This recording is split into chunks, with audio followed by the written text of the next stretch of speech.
Hello and welcome to Gooners in the USA. Mike, how are you today? I'm all right, man. I haven't seen you for a while. I mean, I've talked to you, but I haven't actually seen you. There's just something different about this podcast today. Yeah, we're trying this whole new thing out, and knowing our tech savviness, it's not going to work. We are the most stubborn podcasters. We ask for like virtually no help.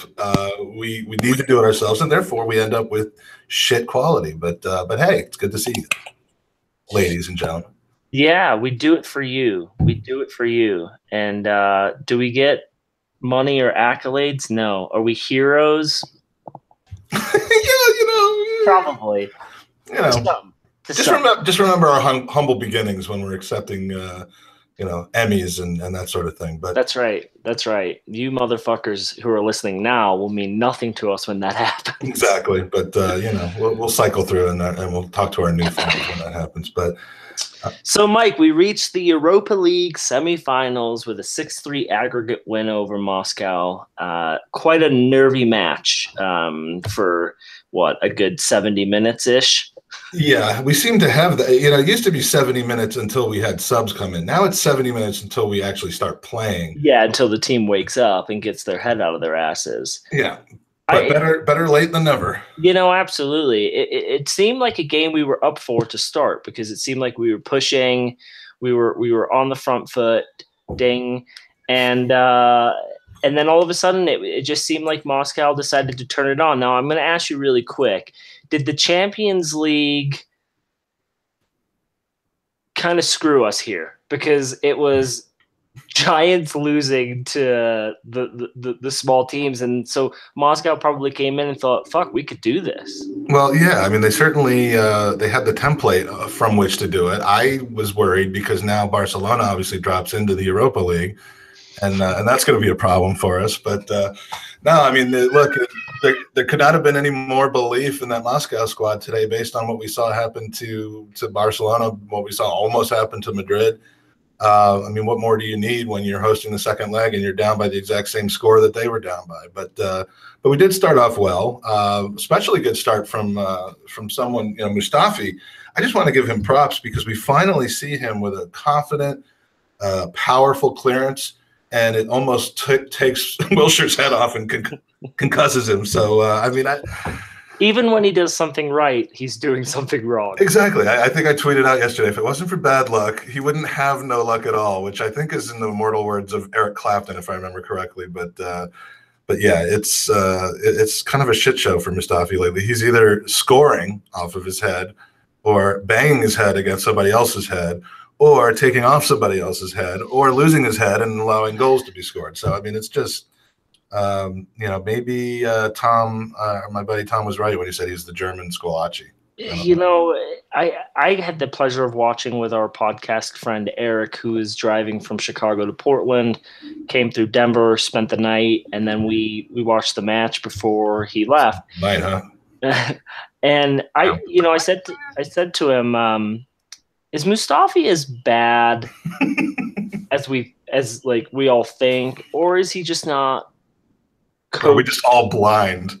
Yeah, or is he just coached to the point of no? It's so hard, Mike, because you do see glimpses, but why would we wait so long to sign him and have that big holdout and pay 35 million? I think was the fee if he's not that good of a player. Because you got to give credit to Arson, and yeah, you got to give credit to him in some respects that he has made the calls on players that we've all wanted that we've seen haven't worked out, right? We've gotten close to some great, but there's a lot of players where we've all been like, we need to sign him, and we never do, and they end up being garbage.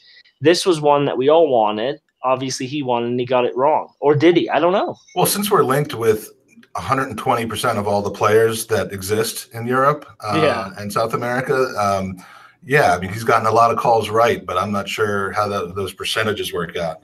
Yeah, I'm not either. But lately, some of those big money things. I mean, Xhaka is a different story, but Mustafi, this is the second season, and I'm seeing regression, as we've talked about many times before, not progression. So, jury's still out on him. I don't know that he'll be sold this summer by any means, but we certainly need to upgrade on him. Bar the price tag, doesn't matter what we spent on him. Average him and Holding together, And we've got, two $17 million players, neither of which have really shown us that they're going to be a staple in the defense yet. So yeah, summertime, that needs to be upgraded. Absolutely. So quickly look at the lineup, Mike. I was expecting a little bit more rotation than this, but again, it's probably the strongest lineup that we could field with the current players that are both eligible and not injured, right? Yeah, I mean, it's clear, and I worry about what might have happened if we hadn't started that squad, considering the fact that we did look so poor over the first 70 minutes and gave them a taste as it was. I mean, if we came out with our mixed match lineup like we put out against Stoke, or like we did in some of the earlier Europa League games, they could have torn us apart earlier and to a larger degree. I mean, we would have had more perineal tearing than we did. But it just, I'm glad that we started that lineup. I appreciate that Wenger really has realized that the league almost means nothing at this point. It's almost just 6 or 7 more games of dead rubber. And it made it on the video.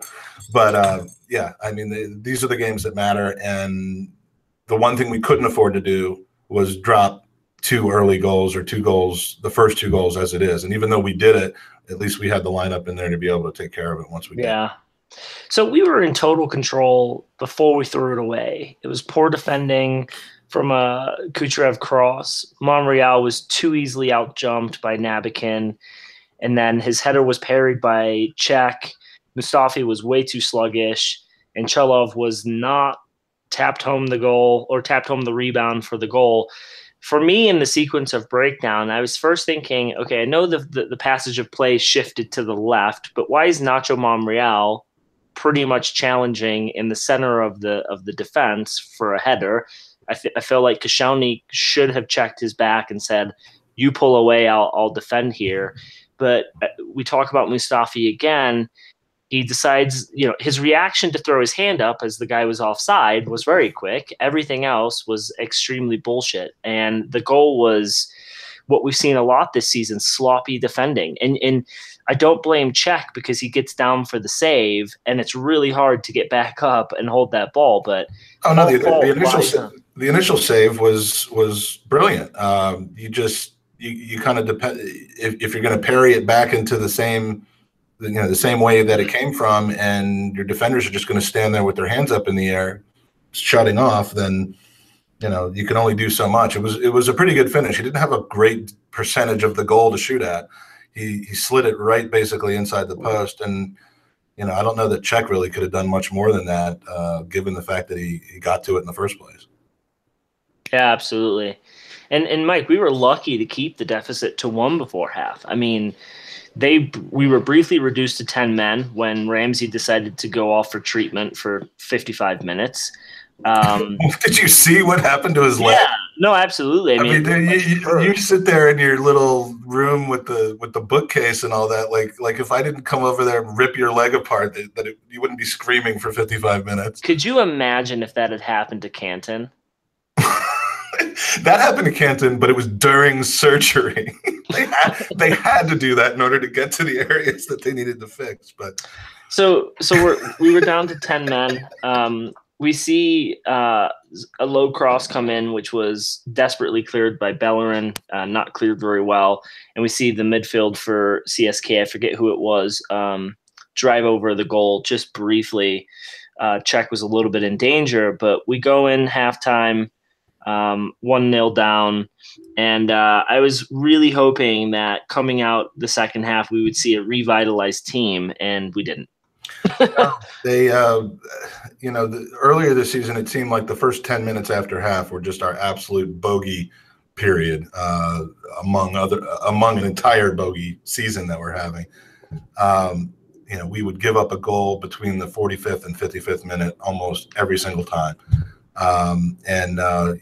Lately, not so much. You haven't seen that, but they came out like a team that felt 1-0 was going to be fine and that they were okay with that. And you can't do that on the road against teams, with pace on the offense, maybe not on defense, but yeah, that wasn't going to be enough to get it done. And the next goal came.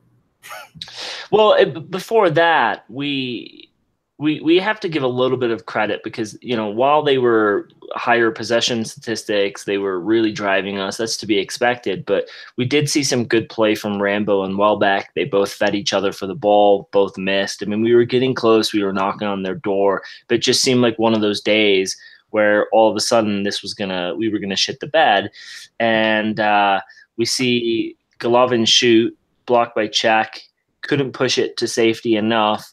Nabikin beats Monreal. The lead is now doubled. I think everyone who supports this club was thinking of the Champions League games Tuesday and Wednesday, and just heart race high. Everyone's just thinking shit. Thinking shit. Everyone that was supporting the club was in the middle of diarrhea at that point. I mean, I tweeted that I was about to vomit. I mean, it just. My son comes home from school right at the point where it's 2-0 and like walked right back out the door again. I think he went back to school. I mean, it's like, here we go again. We're going to do the most painful thing, the thing that absolutely just you didn't think that we could possibly do to shit the bed. And it's hard not to have that feeling. I mean, look, call me a negative or call me, Nancy. Yeah, I mean, call me. Frankly, just call me, please. Call me. No one talks to me. No, but I mean, just it's hard not to be in that frame of mind. So, did I think that we were going to pull it out and all of a sudden pull some brilliance out of our ass? No, I didn't. But that's why I'm me, and everyone else is them.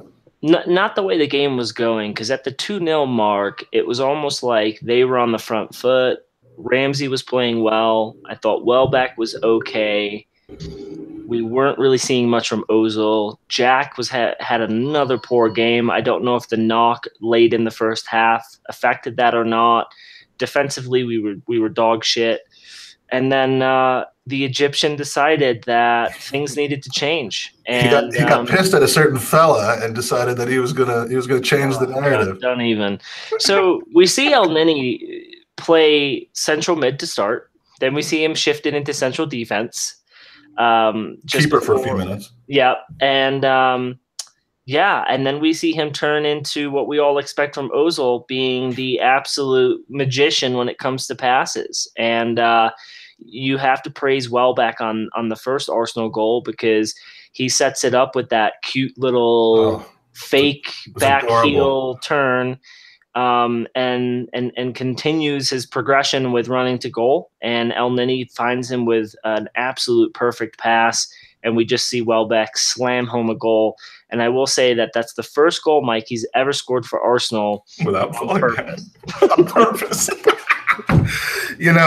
Welbeck, he kind of looks like the player that he was a few years ago, except he wasn't even that player a few years ago.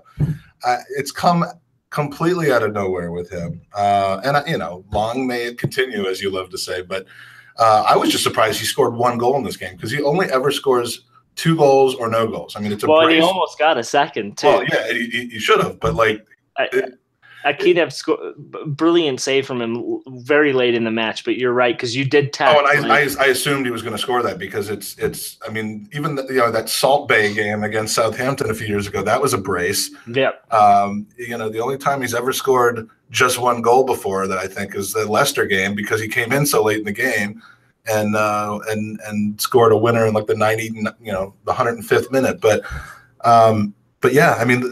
That cheeky turn, it was adorable and sexy at the same time, kind of like you. But I mean, at this rate, Mkhitaryan's going to end up with the Kolasinac treatment. I mean, when he's healthy, he's not going to be able to get back in the squad, because how much. I'm not saying that's deserved. I'm just saying Arsene Wenger and Welbeck. I mean, he's got a massive, massive thing for him. But that entire sequence, I mean, it could not have been more out of step with the way that the game was to that point. No. I mean, it was so out of character. And when you're suffering, when there's no creativity, obviously you turn to your 2 flair players in Welbeck and El Neni to just pull a rabbit out of the hat. I mean, we have so many players, Mike, who are going to be on that short list for the Ballon d'Or. Ballon. Oh, that's the first time you've actually come close to saying it correct. I feel like Welbeck,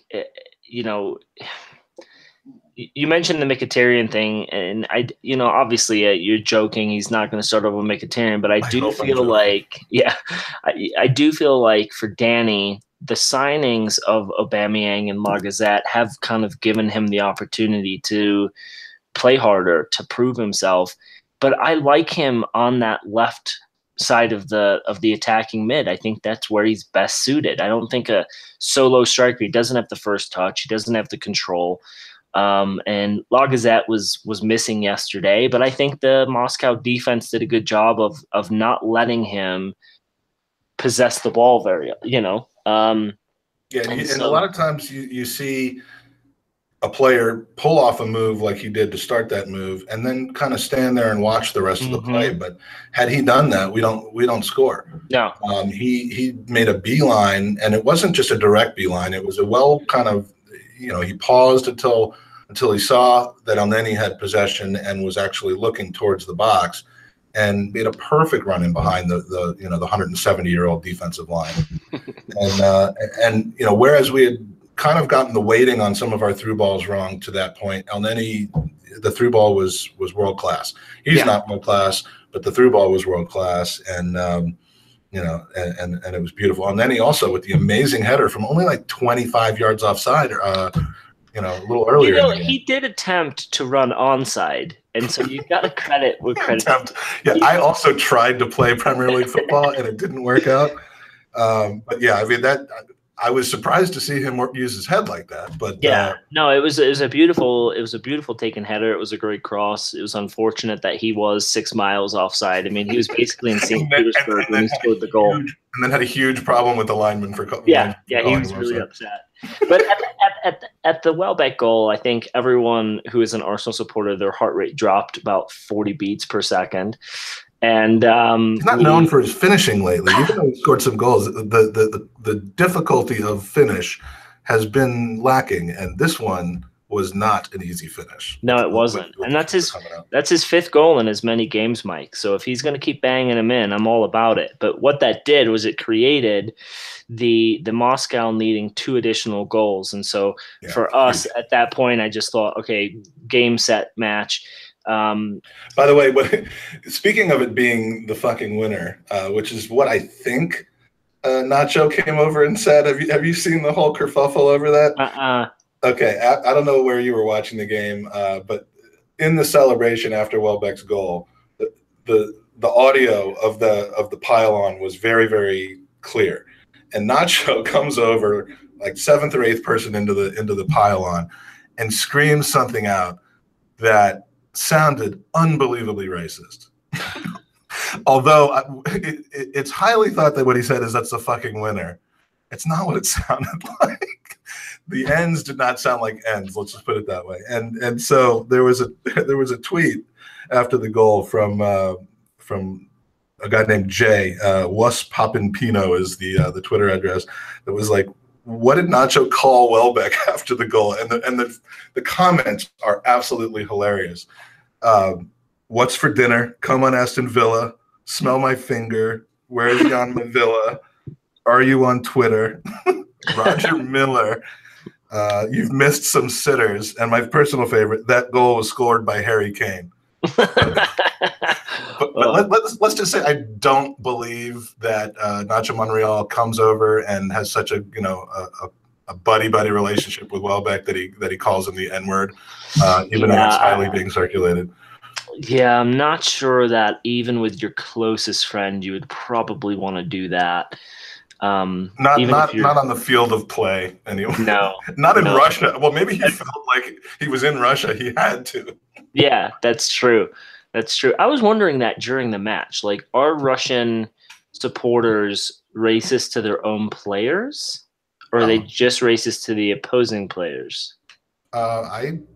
I think it's so prevalent there. I mean, I'm not one to talk. Maybe that can be, that could be confirmed by some of our mates that went to the game. But I think they're just racist in general. But could be. Who knows? Let's not on a very important episode of Gooners in USA.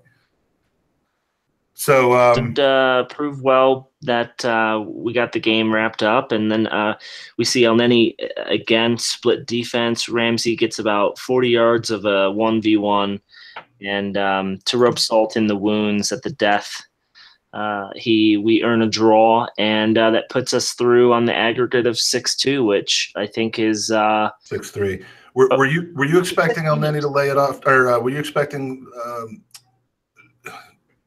what's his name, Ramsey, to lay the ball off to Ozil for the tap in, or did you think he would take it?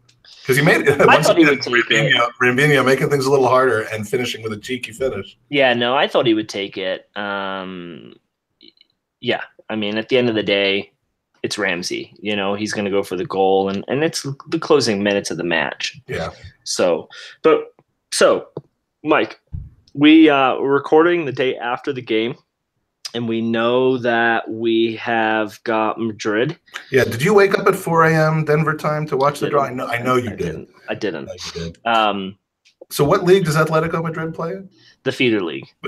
The feeder league. La feeder league. Yeah.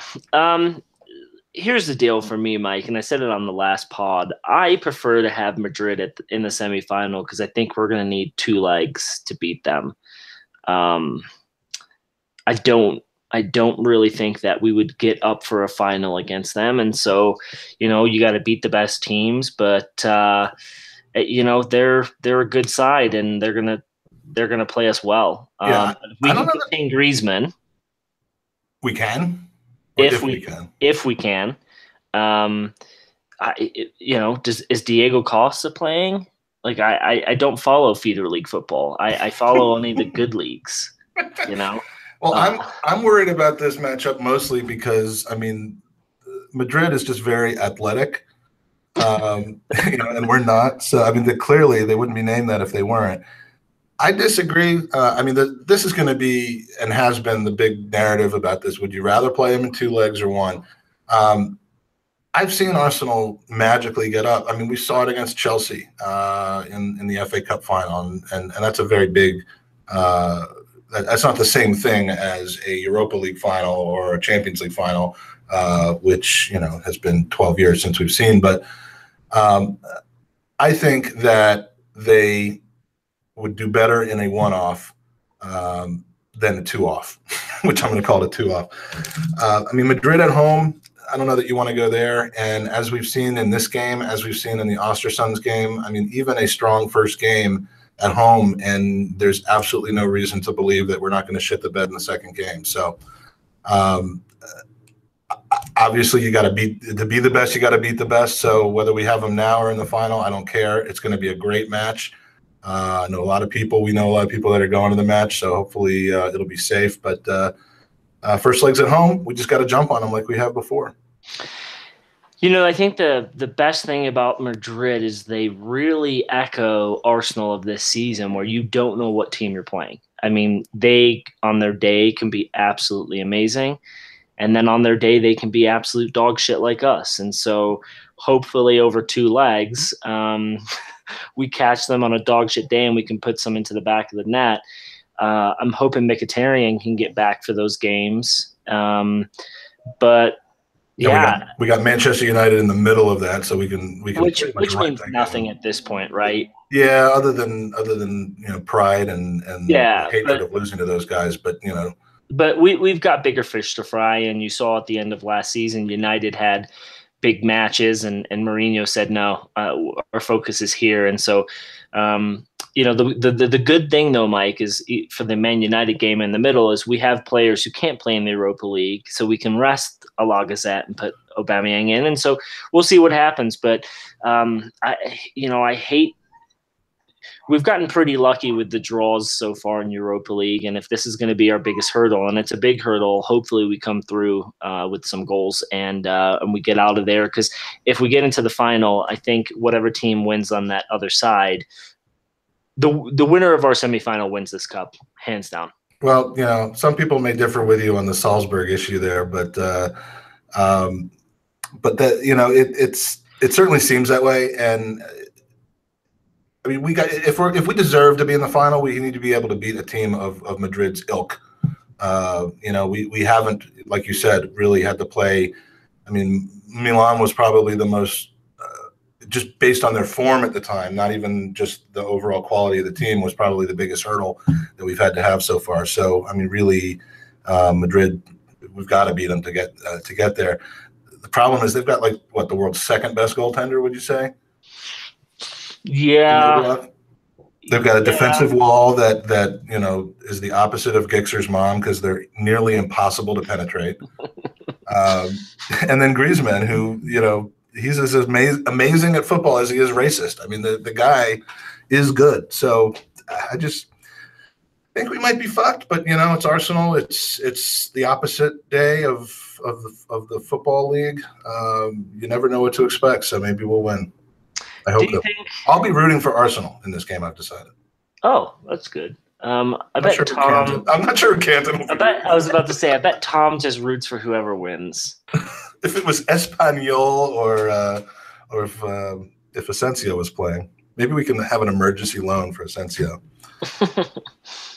So you want to go to some user questions? Yeah, let's do it. All right, we got some user questions today. The first one is from our very good friend Danny, the GFP, who says, if I was new to football and Arsenal didn't exist, I think I'd support Newcastle as they have a great stadium, mental fan base, and I love the Keegan days.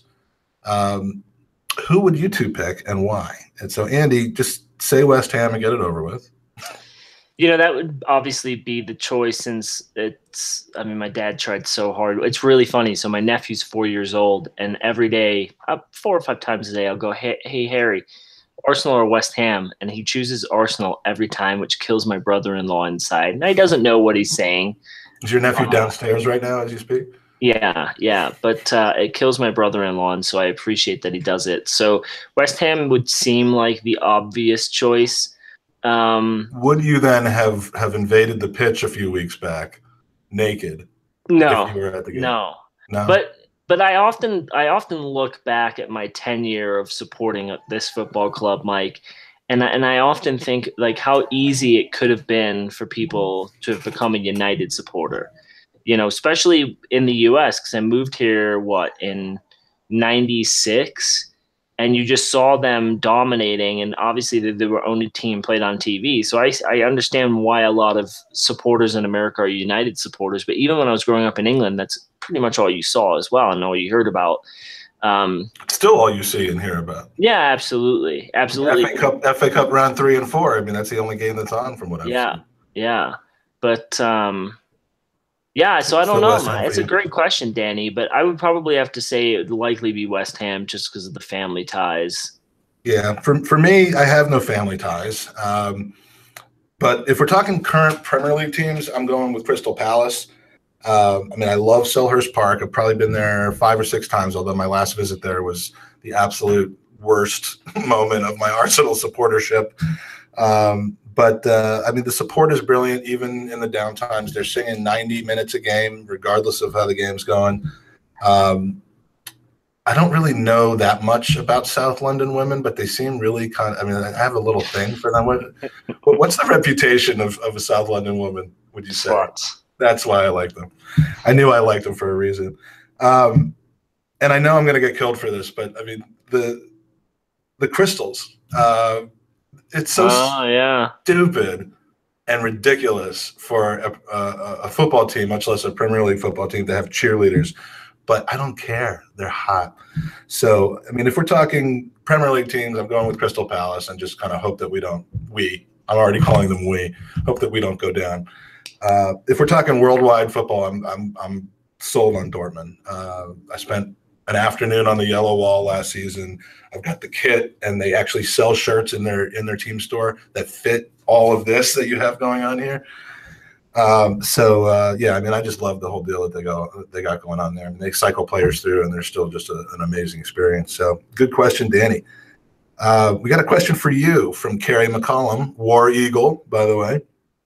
All right. Andy, on a scale from 1 to 10, how scared were you that me mentioning the Barcelona result during Arsenal's match would doom us after Makba scored the second goal? He and I were going back and forth on Twitter, and he had said that, right? And then he's like, "Did I speak us into existence?" And I was like, yeah, you did. It absolutely terrified me. You need to hire him to speak other things into existence. That would be, yeah, we do. And now are you for hire?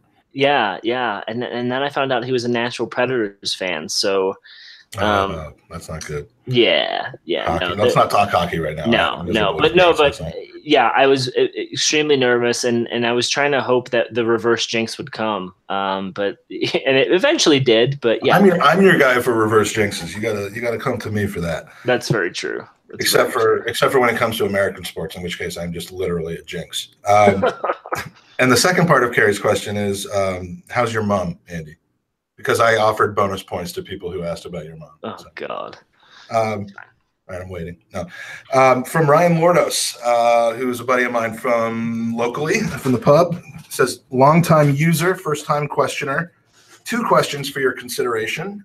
First, for several reasons, including our need for depth and our lack of success at arranging productive loans for young players, I believe the idea of Alex Iwobi spending a year in the championship is preposterous. If he's destined to be a long-term passenger like Theo, shouldn't we all hope he has a good World Cup and then capitalize by selling him this summer? It's an interesting question, and I have an answer. My notes. I forgot we were doing that video. Anything you want to add right away? Or can I just be honest with you? I cantoned that moment, and I did not hear a single word you said. So my answer is, yeah. I mean, they get off the bus. Should Iwobi be sold? Should we hope that Iwobi has a good World Cup and is sold, rather than being a long-term passenger, a la Theo Walcott? No, it's a good question. No, I do. Overcompensating. Yeah, it's an amazing question. It's an amazing question. I had to hear it twice. I'm gonna sound like a broken record. I think Iwobi is good enough. I just don't think he's good enough right now. And I feel like this Iwobi situation is so similar to the Theo, the Chamberlain, Chambers holding. They're not good enough for this team. They need to get sent out on loan, and we need to bring in reinforcements that are good enough for this team. Look at the Mkhitaryan and Welbeck discussion we had 5 minutes ago, Mike. Those are 2 players. We can go back and look at that now. We can. But those are 2 players who are playing very good football, who are going to push each other for a starting 11 spot, which makes us a stronger and better team. Therefore, we need to bring in players that can do that at the next level. When you look at like an El Nini compared to a Xhaka, a Ramsey, a Wilshere, he's probably not going to be a guaranteed starting 11, but he's a great fringe player who comes in and does his job. Iwobi yesterday was terrible. He had that breakaway that almost went to the corner flag. So God. I would say it's back to after one good game where everyone asked me to eat my words. I mean, I'll eat a lot of things, but not my words. Right. So on Iwobi anyway. I think the best thing for us in Iwobi is to go out on loan and then bring someone in who can push the 11, and we'll kind of see what happens from that point. I guess the question is, given the way our loans often work out, and the last loan maybe that worked out super well was Wilshere, and I'm not talking about the one last season. I'm talking about when he went to Bolton. Yeah. Maitland-Niles came back a pretty good player, but I don't think it was because of his loan to where Ipswich. I don't know that Iwobi is in the mold of a Theo to where he doesn't have the capability to break into this first team, but it certainly is not his confidence. Even after a game like he had last week, his confidence is a fraction of what it was when he first came into the lineup early last season. I think he's more talented. He needs a change of scenery at the moment. And, the reason I suggested a move to Wolves specifically in the last pod was because they're going to be Premier League next season. And I think that, that's about the level he should be at. And some have disagreed with that, certain fellas, but I just think that that's kind of the level. Surely they don't have a winger or 10 that has the upside of an Alex Iwobi, and they'd be happy to have him, I would think. But selling Iwobi, even if he has a good World Cup right now, feels too much like a Serge Gnabry situation where, the guy's kind of gone back and forth on his talent level, needs a little bit of seasoning, and a loan probably would have been best. And instead we sell him for £8 million and could very well go on to be a superstar player. I don't see us getting more than 10 or 15 even in this market for Iwobi at this point. No. So why sell him for 10 or 15? Send him out, see if he can come back and break into the squad. So I think we'd be selling at a low. But good question, Ryan. And you know, utilize, like, okay, so if we're going to send Iwobi on loan, send him to a Newcastle where he's going to play every week, or send him abroad to a Roma where he has to fight to get into the squad, and he probably will, right? And in that way, it makes him a better player. I'd rather him go to a team that is playing in Europe and getting all this football, but I also want him working hard to get in the team. If you send him to Norwich, he knows every week, I'm just going to get in. I don't need to get better. He needs to strive to push whoever's in front of him. And you know, maybe if he has a stellar World Cup, we can get 20. Who knows? Yeah, well, some people do seem to overreact to players, but I mean, how good of a World Cup could he have? I mean, you know, I don't know who they're in a group with. I stopped paying attention to the World Cup as soon as, as soon as we lost to Trinidad and Tobago. But no, I actually care quite a bit about it. But he's not gonna. We're not going to get any more money for him after the World Cup than I think we get for him right now. True. His second question, which member, this is a better question, I think. Which member of the squad is most likely to release a silent but deadly one during the boss's pregame talk? He theorizes that it's Rob Holding, or if you include the coaching staff, Steve Bold, which makes sense because he's so silent, you kind of assume his farts would be too. But yeah. Can I say that it would be Arson? That's the only noise he makes pregame, I think. Yeah. So I'm not sure it would be silent, but any member of the playing squad? You know, this squad, I think,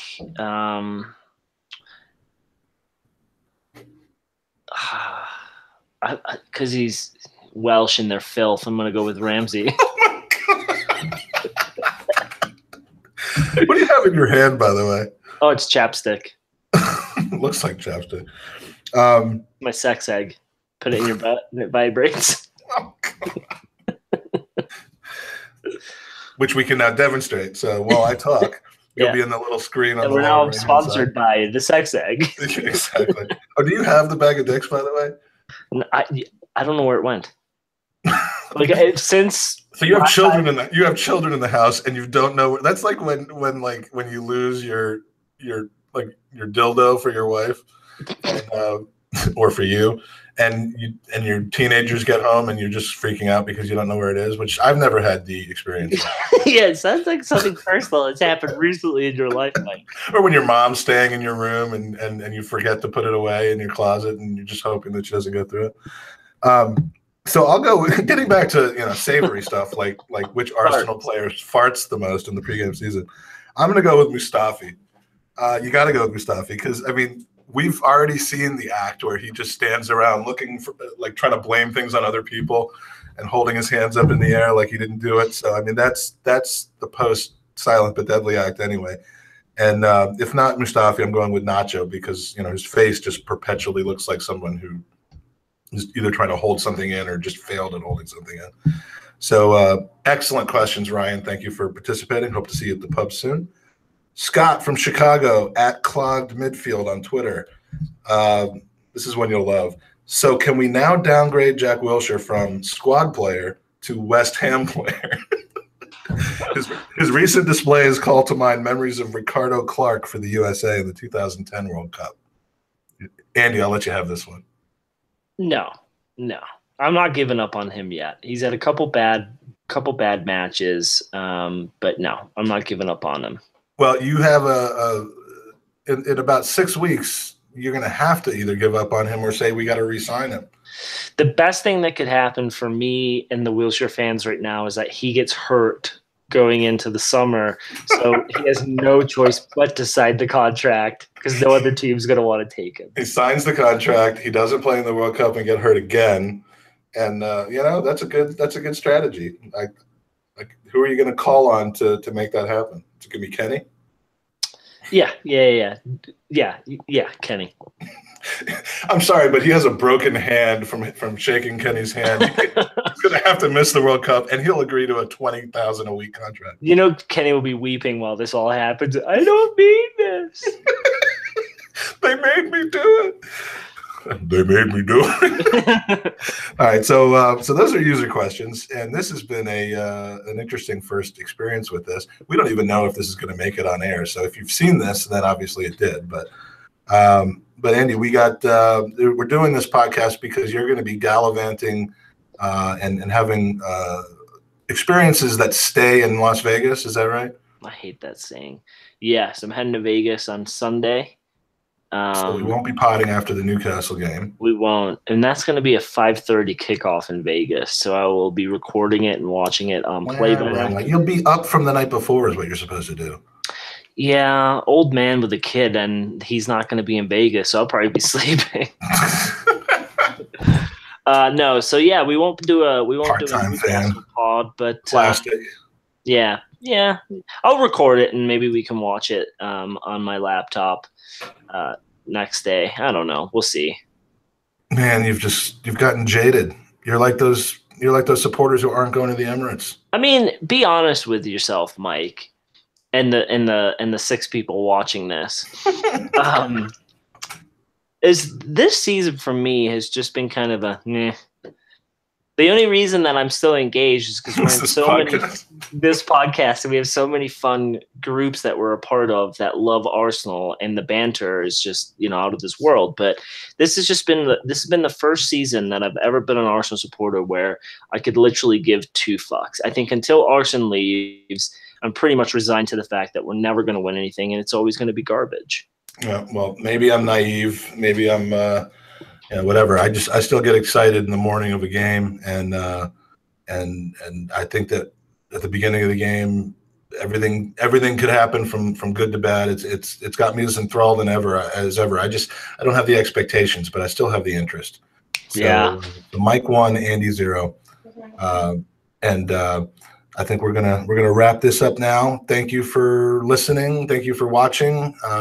We'll find out if we're gonna do any more of these. Maybe bring some guests on every once in a while. But please give us a thumbs up if you liked it, a review, and as Andy could not look less interested in the finish to this podcast, we'll finish it off and say, "Come on, you Gooners!" And now I got to figure out how to turn this shit off. See you later.